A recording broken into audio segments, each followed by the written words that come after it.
حضرت امام شافعی فرماتے کہ مجھے فقیروں کی دو باتوں نے بڑا نفع دیا ہے۔ پہلی بات یہ، الوقت سیف قاطع، وقت کاٹ دینے والی تلوار ہے۔ وقت کو تم کاٹو نہیں تو وقت تمہیں کاٹ دے گا، یا تم وقت پہ حاوی ہو جاؤ اور تمہاری مرضی سے گزرے وقت، تمہاری دسترس میں ہو وقت، اور یا پھر وقت تمہیں گزار دے۔ ایک ان دونوں میں سے ایک چیز ہو۔ اللہ کا شکر ہے اس وقت ہم وقت کو گزار رہے ہیں، چونکہ ہم قرآن مجید کا درس سننے اور سنانے میں مصروف ہیں۔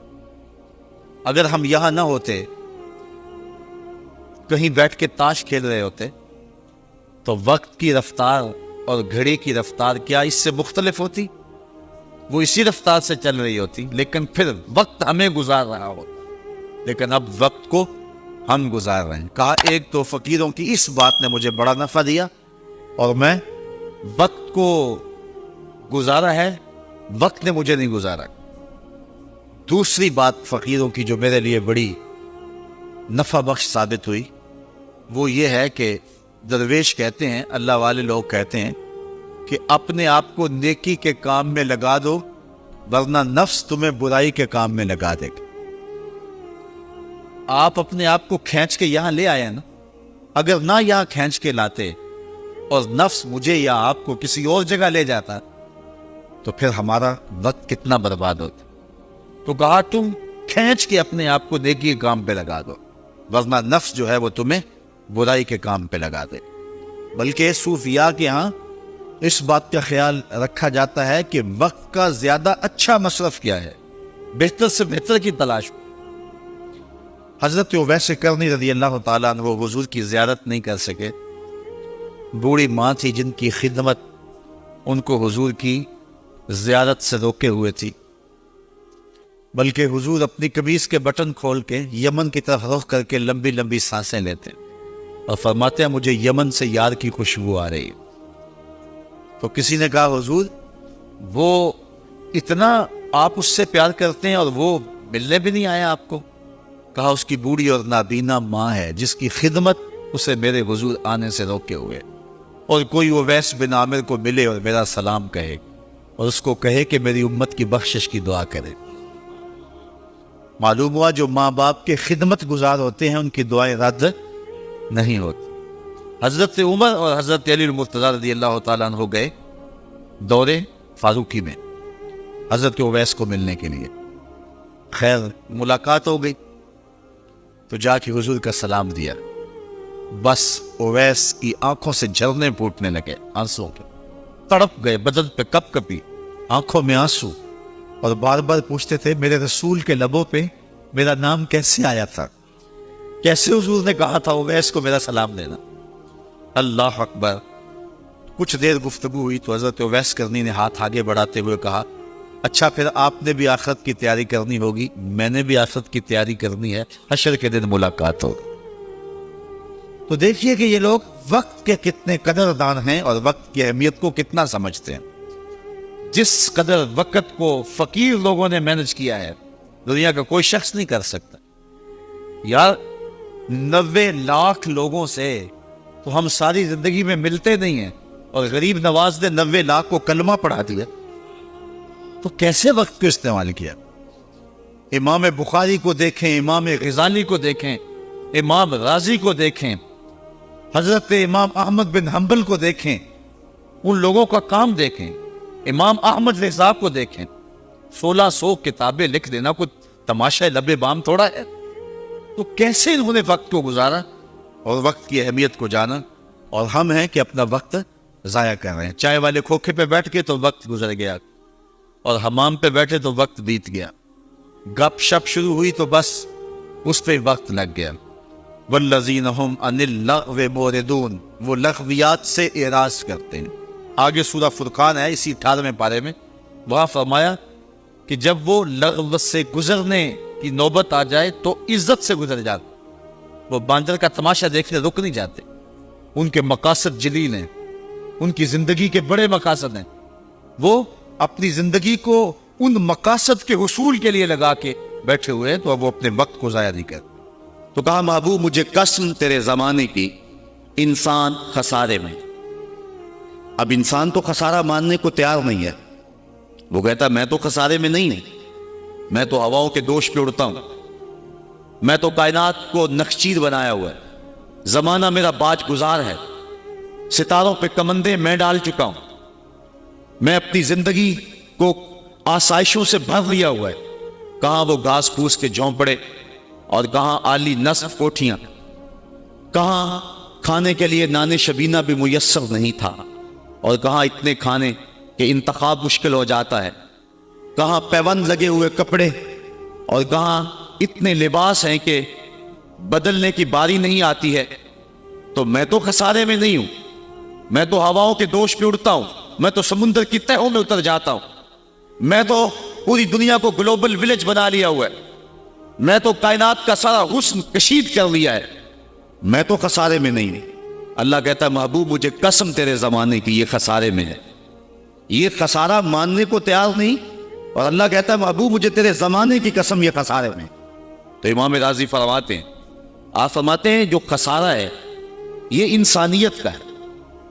اگر یہ ہواؤں کے دوش پہ اڑتا ہے تو یہ انسان کا کمال نہیں ہے، یہ تو چڑیا بھی اڑتی ہے، یہ تو مکھی بھی اڑتی ہے.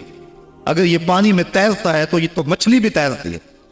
اگر اس نے آسائشیں اور سہولتیں اپنے لیے تلاش کر لی ہیں تو وہ تو دوسری مخلوقات کو بھی حاصل ہیں. تو انسان کا خسارہ ہے، انسان کا.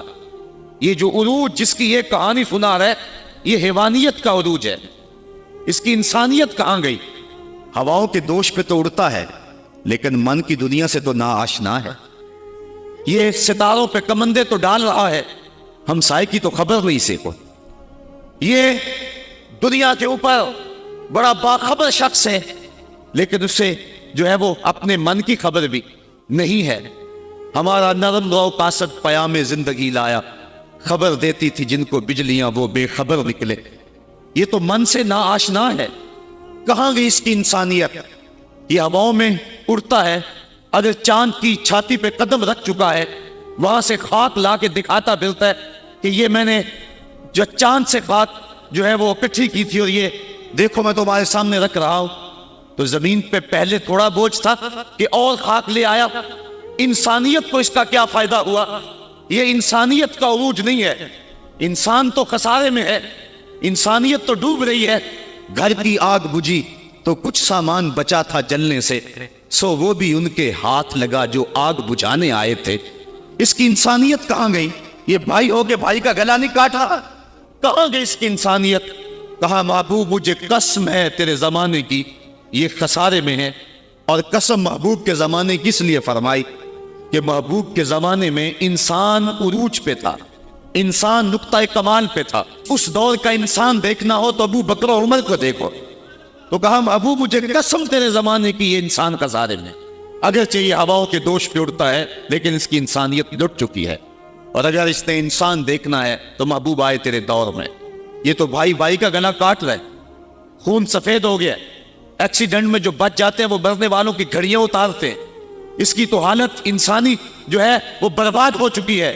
لیکن حسن دیکھنا ہے انسانیت کا تو آئے تیرے دور میں. جب ایک شخص زخموں سے چور تڑپ رہا ہے اور کہتا ہے آج ہائے مجھے پیاس لگی، ایک بندہ کہیں سے پانی کا پیالہ لیے اس کی پیاس بجھانے کے لیے آگے بڑھتا ہے اور اس کو پانی دیتا ہے اور وہ بھی ہونٹوں تک لے آتا ہے کہ دوسری طرف سے آواز آتی ہے آج. تو یہ پیالہ اسی وقت پیچھے کر دیتا ہے اور کہتا ہے میرے بھائی کو شاید زیادہ پیاس لگی ہے، پہلے اسے دے دو مجھے بعد میں دینا. اور یہ جب اس کے پاس جاتا ہے اور وہ پانی پینے لگتا ہے تو تیسری جگہ سے آواز آتی ہے. یہ اسے پانی دیتا ہے تو چوتھی جگہ سے آواز آتی ہے، حتیٰ کہ 7 اشخاص کے پاس پانی لے کے جاتا ہے اور ہر ایک آگے ترجیح دیتا ہے. اور جب وہ 7ویں شخص کے پاس پہنچتا ہے تو پہلے کے کرانے کی آواز بڑھ جاتی ہے. یہ کہتا ہے پیچھے بھاگ پہلے اسے پانی دے. اور جب یہ پلٹ کے آتا ہے تو اس کی روح پرواز کر جاتی ہے. پھر دوسرے کے پاس جاتا ہے تو اس کی روح پرواز کر جاتی ہے. پانی کا ایک پیالہ اور 7 آدمی زندگی اور موت کی کشمکش میں نزع کا عالم اور ایک دوسرے کو ترجیح دے رہے ہیں. کہا یہ تھا حسن انسانیت کا. محبوب جو تیرے زمانے میں تھا مجھے قسم تیرے زمانے کی یہ انسان خسارے میں ہے. اگر خسارے سے بچنا ہے تو دامن محمد کا تھامنا ہو. الا الذین آمنوا کا بیان اس پہ گواہی دے رہا ہے. تو یہ انسان کا خسارہ ہے، انسانیت کا خسارہ ہے. شیخ زادہ نے بیضاوی کے حاشیے میں ایک اور خسارے کا پہلو بیان کیا حضرت علی المرتضیٰ رضی اللہ تعالی عنہ سے۔ آپ فرماتے ہیں خسارہ یہ ہے، یہ انسان کی جو سانسیں ہیں، ہم لمحہ لمحہ سمجھتے ہیں کہ ہم بڑے ہو رہے ہیں لیکن ہم موت کے قریب ہو رہے ہیں۔ یہ سانسیں موت کی طرف بڑھنے والے قدم ہیں۔ تو یہ ہے انسان کا خسارہ جو اپنی سانسوں کے ذریعے کر رہا ہے۔ امام راضی لکھتے ہیں کہ ایک شخص پھٹے پہ رکھ کے برف بیچ رہا تھا، اور ایک بزرگ کہتے ہیں کہ مجھے ان الانسان لفی خسر کا ترجمہ سمجھ میں نہیں آتا۔ جب اللہ کرم نوازی فرمانے لگے تو پھر ہدایت کے سامان اس کے لیے بنتے چلے جاتے ہیں، اور جب کسی کی بہتری کا اللہ ارادہ نہ کرے تو اسے قرآن سے بھی ہدایت نہیں ملتی ہے۔ تو وہ کہتے ہیں میں گیا بازار میں، سمرقند کا بازار تھا، وہاں ایک آدمی پھٹے پہ رکھ کے برف بیچ رہا تھا، اور آواز کیا لگا رہا تھا، توجہ چاہوں میں، کہہ رہا تھا ارحموا من یذوب راس مالہ، اور میرے پہ رحم کرو، مجھ سے برف لے لو، اگر تم نے برف خریدنے میں دیر کر دی تو میں کمائی کیا کرنی ہے، جو میں نے پیسے لگائے ہیں وہ بھی میرے لٹ جائیں گے، میرا راس المال بھی برباد ہو جائے گا، کیونکہ برف ایسا سودا ہے کہ اگر گاہک وقت پہ نہ پہنچے تو نقصان ہو جا رہا ہے۔ کوئی اور چیز ہے آج نہیں بکی تو کل بیچ لیں گے، کل نہیں تو پرسوں بیچ لیں گے، لیکن برف کا اگر گاہک وقت پہ نہ آیا تو کمائی کیا کرنی ہے، راس المال بھی لٹ جائے گا۔ تو وہ جانے والوں کو کہہ رہا تھا ارحموا من یذوب راس مالہ، اور میرے پہ رحم کرو، مجھ سے برف لے لو، اگر تم نے دیر کر دی تو میرا اثاثہ بھی لٹ جائے گا، میرا راس المال بھی برباد ہو جائے گا۔ تو وہ بزرگ فرماتے ہیں جب اس نے یہ بات کہی تو مجھے ان الانسان لفی خسر کا ترجمہ سمجھ میں آ گیا۔ میں نے کہا کہ ہم بھی اپنے سانسوں کی برف کو پگھلا رہے ہیں، اور قطرہ قطرہ جس طرح برف پگھلتی ہے، سانس سانس کر کے زندگی پگھل رہی ہے۔ اگر جلدی جلدی ان سانسوں کے بدلے میں نیکیاں لے لیتے ہیں تو یہ زندگی بچ جائے گی، ورنہ یہ زندگی برف کی طرح پگھل رہی ہے۔ ان الانسان لفی خسر، انسان خسارے کا سودا کر رہا ہے، لمحہ لمحہ موت کے قریب ہو رہا ہے، یہ سمجھ رہا ہے میں بڑا ہو رہا ہوں لیکن یہ چھوٹا ہو رہا ہے۔ جب گنتی الٹی شروع ہو جائے تو کام جلدی زیرو پر آ جاتا ہے، کسی کی 60 سے، کسی کی 70 سے، کسی کی 100 سے گنتی الٹی شروع ہے، اور لمحہ لمحہ ہم موت کی طرف بڑھ رہے ہیں۔ یہ انسانیت کا خسارہ ہے۔ ایک مفسر ہوا توبہ تباہی ہے، تو ویسے ڈاماڈول لیکن بات بڑی پتے کی لکھ گیا ہے۔ وہ کہتا ہے خسارے کا ایک اور پہلو بھی ہے، اور اس میں میں آپ کی تھوڑی سی توجہ بھی چاہوں گا۔ وہ کہتا ہے خسارہ یہ ہے کہ اللہ نے ایک شے کو ایک حسن دیا ہے تو دوسرے حسن سے اسے محروم رکھا ہے، تو وہ شے کہتی ہے کہ میں خسارے میں۔ اس کی مثال وہ کہتا ہے یہ پھول ہیں، ان میں خوشبو ہے لیکن روشنی نہیں ہے، اندھیرے میں آپ ان سے چراغاں نہیں کر سکتے، تو پھول کہیں گے ہم خسارے میں، ہمارے میں خوشبو تو ہے لیکن روشنی نہیں۔ چاند میں روشنی ہے لیکن اس میں خوشبو نہیں ہے، تو چاند کہتا ہے میں خسارے میں، کہ میرے میں روشنی تو بڑی ہے، میرے دم سے کائنات میں اجالے تو پھیل جاتے لیکن خوشبو نہیں ہے، میں خسارے میں۔ ایک بچہ کہتا ہے میرے میں بچپنے کی معصومیت تو ہے لیکن جوانی کا پاکپن نہیں ہے، لہذا میں خسارے میں۔ ایک جوان کہتا ہے میرے میں جوانی کا حسن تو ہے لیکن بڑھاپے کا تجربہ نہیں، لہذا میں خسارے میں۔ اور ایک بوڑھا کہتا ہے کہ میرے میں بڑھاپے کا تجربہ تو ہے لیکن اب بچپنے کی وہ معصومیت کہاں، وہ کاغذ کی کشتی، وہ بارش کا پانی۔ اور اقبال کہتا ہے، آپ کے شعر اقبال میں آیا ہوں، وہ کہتا ہے کہ جنبش زنجیر در سے لطف آتا تھا مجھے، وہ کنڈی بھی ہلتی تھی تو اس سے بھی لطف آ جاتا تھا، آج تو نغمے بھی نہیں نہ بہلاتے، لیکن اس بچپن میں کنڈی کے ہلنے سے بھی لطف آ جاتا تھا تو غم بھول جایا کرتے تھے۔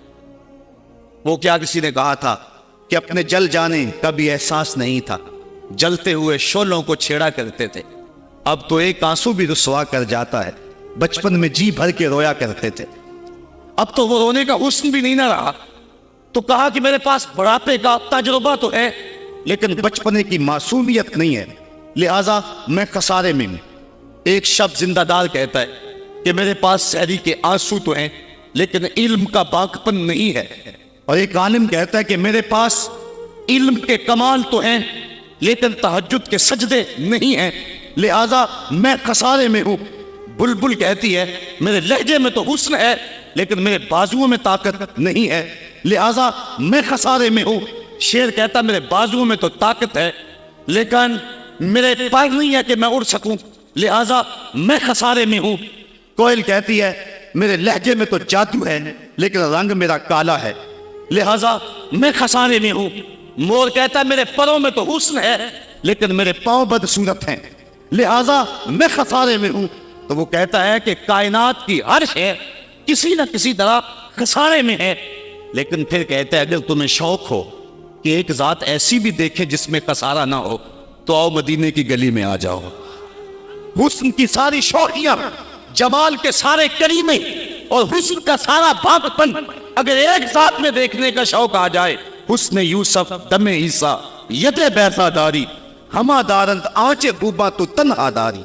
کائنات حسن جب پھیلی تو لا محدود تھی، اور جب سمٹی تو تیرا نام بن کے رہ گیا۔ اگر یہ شوق ہو کہ کائنات کے سارے حسن ایک پیکر میں دیکھیں تو کہا اس کے لیے میں نے ایک محمد ہی بنا دیا ہے۔ سارے حسن ایک پیکر میں آپ کو ملیں گے، سارے کمال اور سارے جمال اور سارے عروج اور ساری عزتیں اور سارے مراتب آپ کو ایک ذات میں جمع ملیں گے، اور محمد ہوتا ہی وہ ہے جو مجمع کمالات ہو۔ تو کہا کہ یہ ہے ایک خسارے کا پہلو، اور کائنات میں ایک ہی شخص ہے جو خسارے سے بچا ہوا ہے۔ اب جو اس ذات سے وابستہ ہوگا وہ بھی خسارے سے بچ جائے گا۔ الا الذین آمنوا، جس کے ہاتھ میں یہ دامن ہو وہ خسارے سے بچ جائے گا، ورنہ خسارے سے کوئی بچ نہیں سکتا۔ نہ دولت بچا سکتی ہے، نہ اقتدار کی بچھی ہوئی مسندیں خسارے سے بچا سکتی ہے، نہ کوئی اور انسان کو دنیاوی کمال خسارے سے بچا سکتا ہے۔ اگر خسارے سے بچنا ہے تو ہاتھوں میں دامن مصطفیٰ لینا ہوگا۔ وہ کبھی آپ نے دیکھا ہوگا، اب تو وہ دور بدل گیا ہے، وہ چکی ہوتی تھی جس میں وہ گندم پیستے ہیں، مختلف چیزیں، تو اس کے دو پتھر ہوتے ہیں، ایک نیچے والا ساکن، اوپر والا متحرک، تو درمیان میں اس کے ایک کلی ہوتی ہے جس کے ارد گرد اس کو گھماتے ہیں، تو وہ جو دانے ہیں وہ درمیان خالی جگہ میں ڈالتے ہیں، اس کو گالا کہتے ہیں، اس میں ڈالتے ہیں اور پھر اس چکی کو گھماتے ہیں، تو جو دانے اس مرکز سے، اس کلی سے ہٹ جاتے ہیں وہ پس جاتے ہیں، اور جو اس کلی سے لگ کے رہتے ہیں وہ بچ جاتے ہیں۔ کہا محبوب مجھے قسم تیرے زمانے کی، انسان خسارے میں ہے، الا الذین آمنوا، بچے گا وہ جو تیرے دامن سے لپٹ جائے گا۔ اور یہ میں مفہوم ایمان کا جو آپ کے سامنے دامن مصطفیٰ سے تمسک اختیار کرنا، یہ میری جذباتیت کا کمال نہیں، حقیقت ہی ہے۔ علامہ سعد الدین تفتازانی علیہ رحمہ شرح قائد میں لکھتے ہیں کہ ایمان ہے کیا؟ آپ فرماتے ہیں الایمان ہی تصدیق بما جاء بہ النبی صلی اللہ علیہ وسلم، حضور کے علاوہ ایمان ہو ہی نہیں سکتا ہے، یہ ممکن ہی نہیں ہے۔ اور یہ بات بھی ذہن میں بٹھا لیں کہ حضور سے ذہنی تعلق کا نام ایمان نہیں ہے، حضور سے قلبی تعلق کا نام ایمان ہے، اور یہ میرے مسلک کی پہچان ہے۔ صرف ذہنی تعلق کا نام ایمان نہیں ہے، قلبی تعلق کا نام ایمان ہے۔ اس کو مزید سہل کروں تو حضور کو نبی جاننے کا نام ایمان نہیں ہے، نبی ماننے کا نام ایمان ہے۔ ورنہ کتنے لوگ تھے جانتے تھے لیکن ایمان نہ لائے۔ الذین آتیناہم الکتاب یعرفونہ کما یعرفون ابناءہم، جن کو ہم نے کتاب دی وہ ایسے جانتے تھے جس طرح بیٹوں کو جانا کرتے، لیکن اس کے باوجود ایمان نصیب نہیں ہوا۔ ایمان جاننے کا نام نہیں ہے، ایمان ماننے کا نام ہے۔ پھول کو بلبل جانتی نہیں مانتی ہے، اگر مانتی نہ ہوتی تو پھول کے گرد رقص بسمل کے تماشے نہ کرتی۔ شمع کو جانتے سارے ہیں لیکن مانتا صرف پروانہ ہے۔ تو ایمان جاننے کا نام نہیں ہے، ایمان ماننے کا نام ہے۔ اور جہاں تک جاننا بمعنی ادراک ہے تو وہ تو آج تک میرے رسول کو کوئی جان ہی نہ سکا۔ سب سے زیادہ قربت تو حضرت سیدنا صدیق اکبر رضی اللہ تعالی عنہ کو حاصل، ان کو بھی کہہ دیا یا ابا بکر لم یعرفنی حقیقتا غیر ربی، سفر و حضر میں میرے ساتھ رہے، سن لو میری حقیقت کو میرے رب کے علاوہ کوئی بھی نہیں جانتا ہے۔ بلکہ ایک مقام پہ فرمایا لی مع اللہ وقت لا یسعنی فیہ نبی مرسل ولا ملک مقرب، میرا اور میرے رب کا معاملہ ایسا ہے کہ درمیان میں نہ کوئی نبی آ سکتا ہے، نہ کوئی رسول اور پیغمبر آ سکتا ہے، اور نہ کوئی فرشتہ مقرب درمیان میں آ سکتا ہے۔ تو جہاں تک تعلق ہے حضور کو جاننے کا بمانہ ادراک، تو آج تک حضور کو اللہ کے علاوہ کوئی جان ہی نہیں سکا ہے۔ مولوی کا تو دماغ خراب ہو گیا کہ وہ مسجد میں ترازو رکھ کے بیٹھ گیا اور نبی کو تولنے لگا۔ میں تو کہا کرتا ہوں ڈٹھے ورق قرآن دے پھول سارے، تیری شان جیا نہیں کوئی اور ڈٹھا، تیری شان دا کرے مقابلہ جیڑا انہوں عاشقاں اصلی چور ڈٹھا۔ کوئی نور آکھے کوئی بشر آکھے، پیندہ رات دینے ایہو شور ڈٹھا، اللہ والیاں گل مکا دیتی تو ساں ہور ڈٹھا ساں ہور ڈٹھا۔ تم نے پتہ نہیں کس کو دیکھا ہے جو سکی بیٹی کو بھی نہیں بخشوا سکتا۔ لاہور قصر نور میں ایک شخص، آپ بھی سارے جانتے ہیں، میرا نام لینے کا مزاج نہیں ہے، ٹیلی ویژن پہ بھی وہ چیختا ہے، تو وہ کہنے لگا کہ نبی تو سکی بیٹی کو بھی نہیں بخشوا سکتا۔ تو میں نے بعد میں اٹھ کے کہا، میں نے کہا لوگوں، آج تو لوگ اسے ووٹ نہیں دیتے جو تھانے سے نہ چھڑا سکے۔ سنبھلتا نہیں جن سے اپنا دوپٹہ، سنبھالیں گے کیا وہ کلیجہ کسی کا۔ جو تھانے سے نہ چھڑا سکے، لوگ اسے ووٹ نہیں دیتے، اور جو اپنی بیٹی کو بھی نہ بخشوا سکے، پھر کلمہ پڑھنے کا فائدہ کیا؟ جو افراد خانہ کی بگڑی بھی نہیں بنا سکتا، جو سکی بیٹی کو بھی نہیں بخشوا سکتا۔ میں نے کہا میاں تم اس کی بات کرتے ہو جو سکی بیٹی کو بخشوا نہیں سکتا، ہم تو اس کے قصیدے پڑھتے ہیں جس نے کہا فاطمہ تو جنتی عورتوں کی سردار ہے۔ تم اس کی بات کرتے ہو جس کے چاہنے سے کچھ نہیں ہوتا، ہم تو اس کی بات کرتے ہیں جس کی انگلی اٹھے اور چاند کے ٹکڑے ہو جائیں، اور سڑیاں کھجوراں اگا جان دائے، وہ پتھراں نو کلمے پڑھا جان دائے، قطرے کو سمندر ذرے کو ستارہ کرتے ہیں، کونین کو خم آ جاتا ہے جب زلف سنوارا کرتے ہیں۔ ہم تو اس نبی کو ماننے اور جاننے والے، می وریا کستوریاں دا جدو یار نچوڑیاں زلفاں، می وریا کستوریاں دا جدو یار نچوڑیاں زلفاں، تے قبلہ اودے بنیا سائم جدے یار نے موڑیاں زلفاں۔ وہ تو رخ پھیر دے تو خدا قبلے نہیں بدل دیتا۔ لوگ کہتے ہیں چاہنے سے کچھ نہیں ہوتا، میں کہتا ہوں ساری دنیا ہی مصطفیٰ کی چاہت پہ ہے۔ قبیلہ بنو سلیم کی مسجد ہے، 4 رکعتی نماز ہے، 2 رکعت پڑھی جا چکی ہیں، 2 رکعت ابھی باقی ہیں۔ خاطر آتر میں بات آئی کہیں قبلہ بدل جائے تو کیا خوب، تو فوراً جبریل آگے کہا محبوب پھر دیر کاہے کی ہے، ابھی رخ پھیر لو۔ اب جن لوگوں نے مسجد قبلہ تین دیکھی ہے کہ پہلا قبلہ بالکل شمال میں اور موجودہ قبلہ بالکل جنوب، اور صحابہ تو ذہنی طور پہ اس کے لیے تیار ہی نہیں ہے، تو بتا دیا جاتا کہ اگلی نماز ہم ادھر پڑھیں گے۔ یہ نماز کا وقت بدلنا ہو نا تو 1 دن پہلے بتانا پڑتا ہے، کل سے نماز ظہر 2:15 بجے پڑھیں گے۔ اگر اسی دن ایسا کر لیں تو لوگ کہیں گے کہ یہ امام تو سلیقہ ہی نہیں رکھتا ہے، ہم تو آئیں 2 بجے کے حساب سے اور 2:15 تک بیٹھے رہیں۔ تو نماز کا وقت بدلنا ہو تو 1 دن پہلے بتانا ہوتا ہے، اور یہاں تو قبلہ بدلنا تھا، 1 نماز ہی پہلے بتا دیا جاتا، لیکن کہا محبوب ابھی رخ پھیر لو۔ یا اللہ تیری نماز تو پوری ہو لے، کہا میری نماز بعد میں پوری ہوگی، پہلے تیری مرضی پوری ہوگی، پہلے تیری مرضی پوری ہوگی۔ می وریا کستوریاں دا یہ تو یار نچوڑیاں زلفاں، قبلہ اودے بنیا سائم جدے یار نے موڑیاں زلفاں۔ وہ تو رخ بدل دے خدا قبلے بدل دیتا ہے، ہم اس نبی کی بات کرتے۔ تو بات کر رہا تھا کہ ایمان جاننے کا نام نہیں ہے، ایمان ماننے کا نام ہے۔ یہ تصدیق بما جاء بہ النبی صلی اللہ علیہ وآلہ وسلم۔ ایمان کے بعد اب یہ بات بھی ذہن نشین کریں کہ اس دنیا پہ سب سے بڑی دولت مجھے اور آپ کو جو عطا کی گئی ہے وہ دولت ایمان ہے، سب سے بڑی دولت۔ اگر ایمان نہیں سب کچھ مل گیا، کچھ بھی نہیں ہے، اور اگر کوئی چیز پاس نہیں ہے لیکن ایمان کی دولت موجود ہے تو یہ سب سے بڑا حسن اور سب سے بڑی بہار۔ اقبال کہتا ہے کہ اقبال یہ کس کے عشق کا فیض عام ہے، رومی فنا ہوا حبشی کو دوام ہے۔ یہ وہ دولت تھی جس کے دم سے اجالے ہوئے دنیا پر سب سے بڑی دولت جو حضرت انسان کو دی گئی ہے وہ دولت ایمان ہے، اور قیامت کے دن سب سے بڑی دولت جو حضرت انسان کو دی جائے گی وہ دیدار الہی ہوگا۔ تو یہ سب سے بڑی دولت، اور یہ محض اللہ کی کرم نوازی سے نصیب ہوتی ہے۔ انسان کی زندگی کے اچھے اعمال بعض اوقات ایمان کے نصیب ہونے کا سبب بن جاتے ہیں، یہ کبھی کبھی ایسا ہوتا ہے، لیکن ہوتی محض توفیق خدا بنتی ہے۔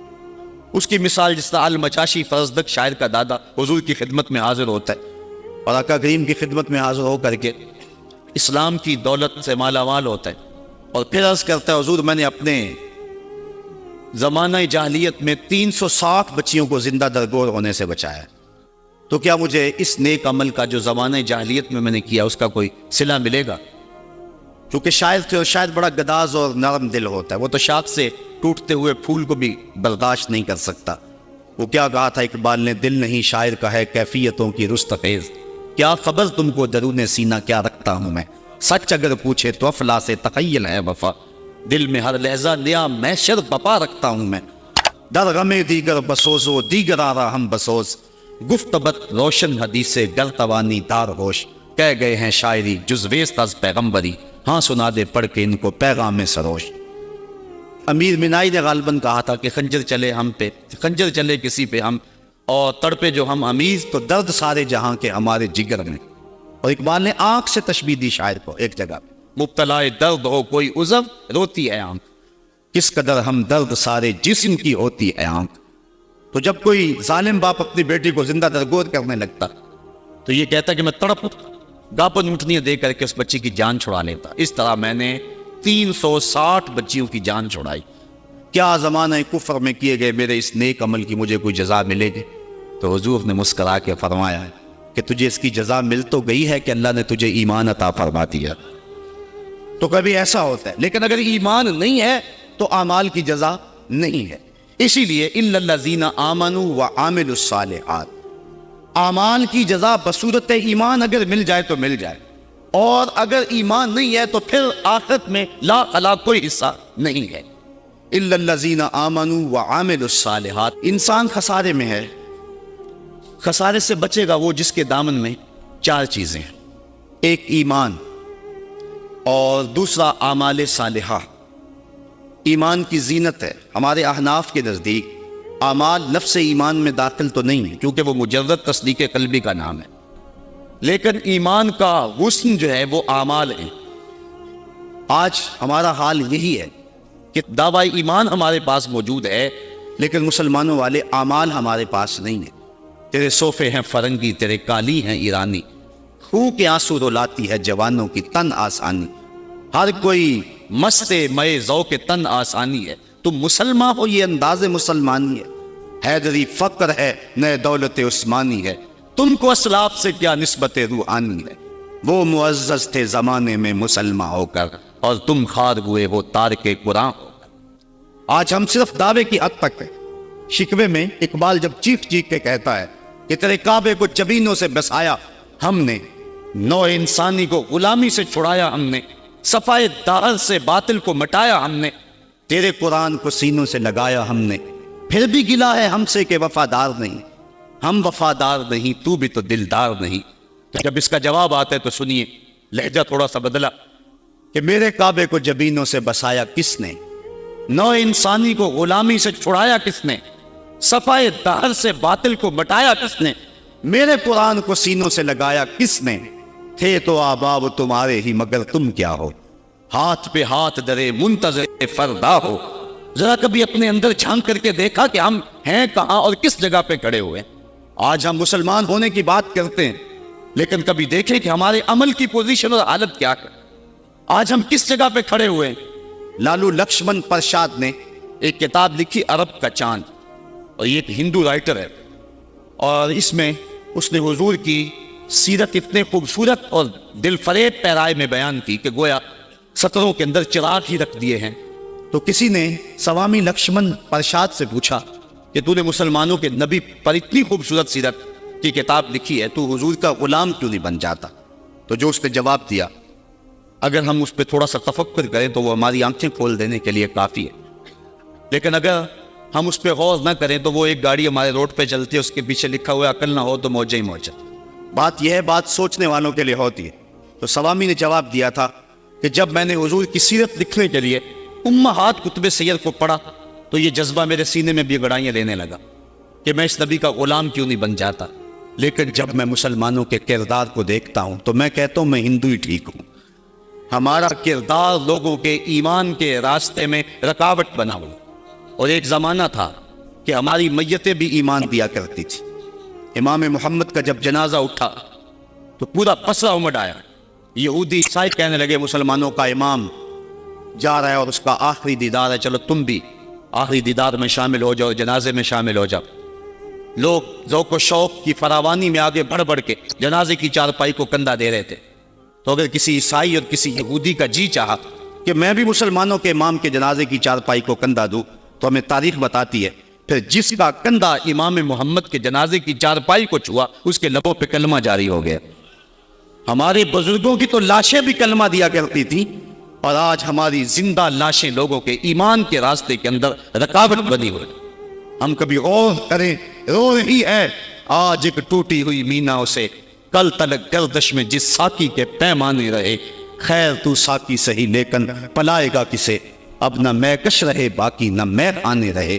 رو رہے ہیں آج وہ دشت جنوب پرور جہاں رقص میں لیلا رہی، لیلا کے دیوانے رہے، وائے ناکامی متائے کارواں جاتا رہا، کارواں کے دل سے احساس زیاں جاتا رہا۔ جن انگاروں پہ اس وقت میں اور امت مسلمہ اور آپ کھڑے ہیں، کون اس سے بے خبر نہیں ہے